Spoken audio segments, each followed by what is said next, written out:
The exhibition is called Ringing Critical Forests, and I think at the very beginning I was very impressed by the space. Like the exhibition space is, the architecture is just very prominent and very has a strong character, and the space is organized in a very central way. And my response to that was to try in a very simple gesture to break this centrality down. So I decided to open one of the side doors. There are 3 doors at the front, and normally for the last years always the main central door has been in use, and so this one stays now closed, and we use the smaller door to the right side as entrance door, and then you come into this kind of triangle space. And again, to like these three rather small spaces at the beginning that are a little bit awkward, as they had, or in the history they were transition spaces. So I tried to also give them a different order, and decided for coloring 2 of the walls into this sulfur yellow as a color that's also giving like some attention, or like a almost warning color. It's not necessarily like this comfortable color.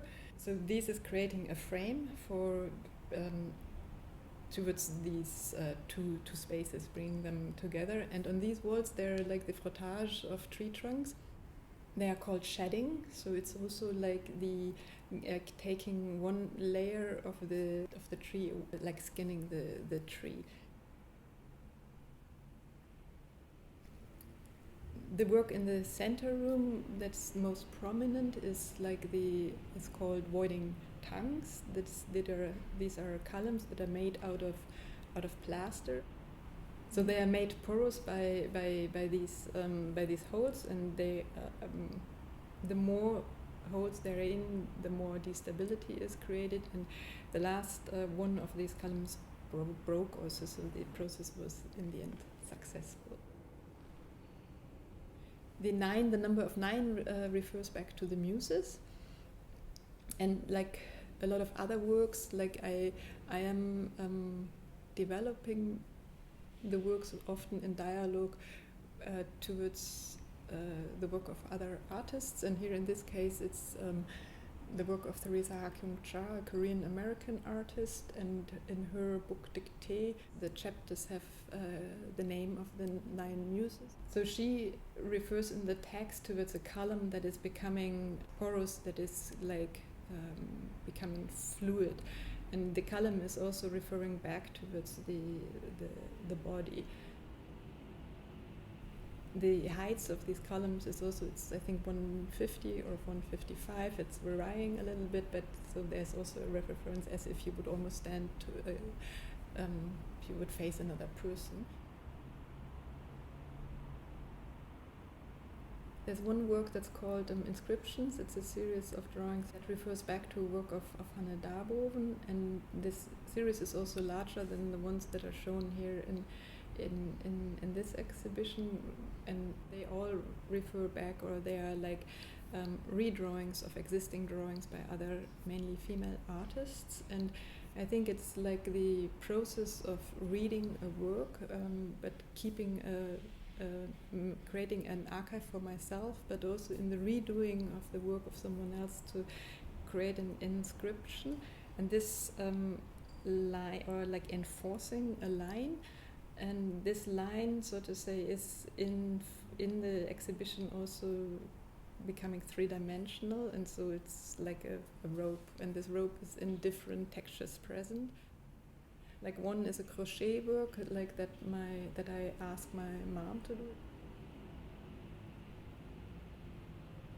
What I'm really interested in is kind of this the how, like, out of this line a more complex structure and a texture is coming into existence, and this work then continues, or the line continues towards the window and leads towards the outside.